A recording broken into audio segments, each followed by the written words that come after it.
Het jy al jou paspoort vir die ewigheid ontvang? Nie die een vir vakansie nie. Ek praat van jou hemelse paspoort. Onthou, sonder Jesus het niemand toegang tot die hemel nie. Hy sê, ek is die weg, die waarheid en die lewe, Johannes 14 vers 6. Geen mens kom by die Vader uit sonder Jesus se stempel van verlossing nie. Maar met hom is jou naam geskryf in die boek van die lewe. God het jou so lief dat hy sy seun gestuur het om jou paspoort met sy bloed te teken, sodat jy vir ewig kan lewe. Jesus klop nou aan jou hart.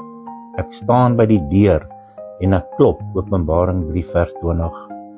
Met Jesus as jou verlosser word jy deel van God se familie vir ewig en altyd, en niks kan jou ooit van sy liefde skei nie. Kom ons bid saam. Here Jesus, ek gee my lewe vandag vir U en glo dat U die prys vir my sonde met U eie bloed betaal het.